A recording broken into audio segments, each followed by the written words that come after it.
Hello, this is Joanna Peters narrating a video I made for you called From Perfection to Peace.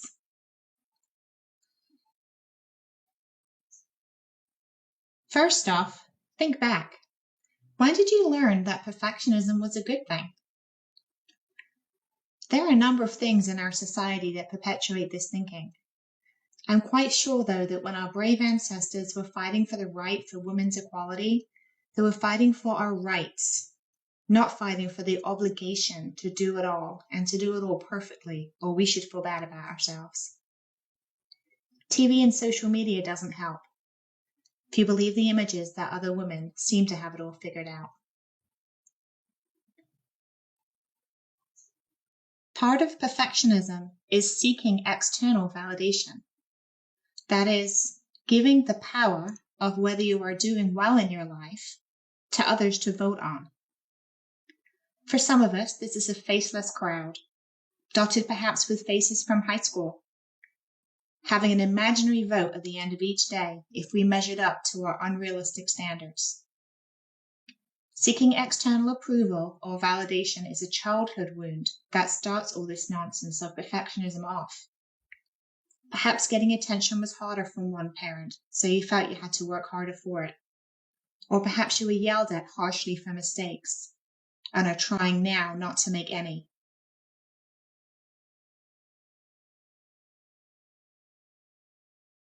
There are a few aspects of ourselves that play with perfectionism. It's important to understand them so we can retrain our mindsets, so we can feel differently. First, we have the wounded inner child. Let's read about her.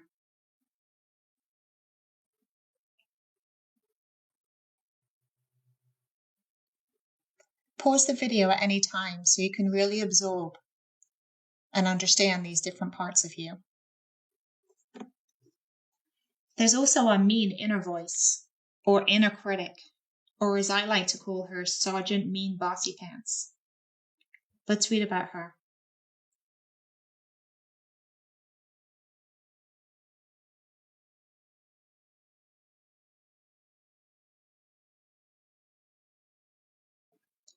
The mean voice often uses phrases or words of a parent, so it feels really true that she knows what she's talking about and that you should listen. Then you have your wise higher self. You know you have her inside of you because this is where you reach for to give advice to friends or loved ones. You would never unleash Sergeant Mean Bossy Pants on another human. That would just be mean, right? Let's read about our wise higher self. Again, pause if you need to.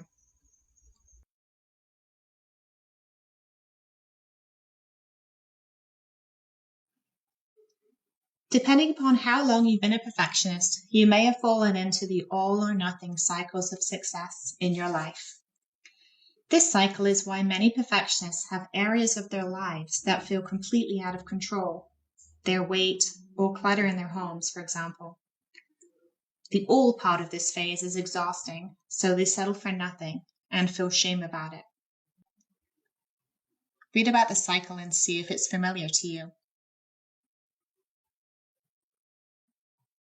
I think you can guess which aspects of our personality are at play with the all or nothing cycle. All or nothing, though, is not your personality. It's not who you are. It's not in your DNA.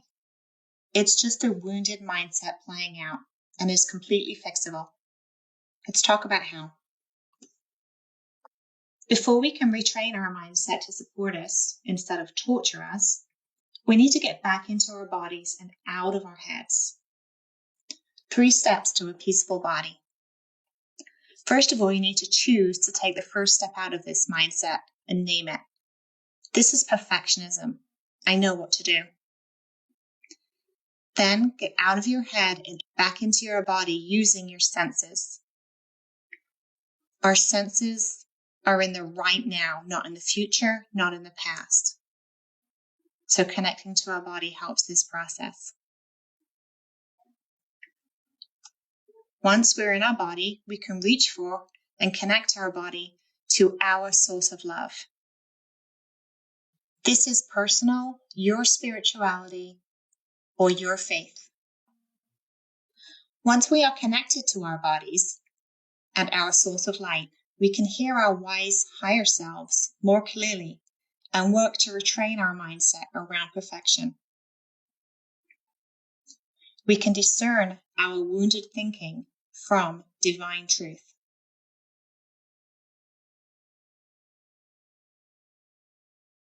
Once grounded and connected, we can reassure our wounded self, say no to our mean voice, and encourage ourselves as we would others.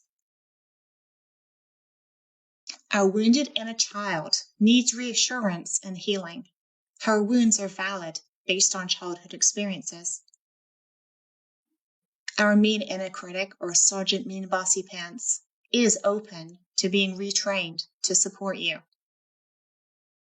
And your higher self within you, once you're connected, has the words to reassure all the wounded thinking.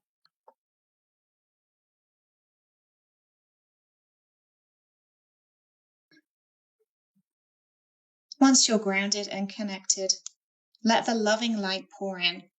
Put your hand on your heart and reassure yourself. I am doing my best. My best today is everything, and I choose to celebrate my efforts. I am beautifully and perfectly made. I can ask for divine help to do any of this at any time.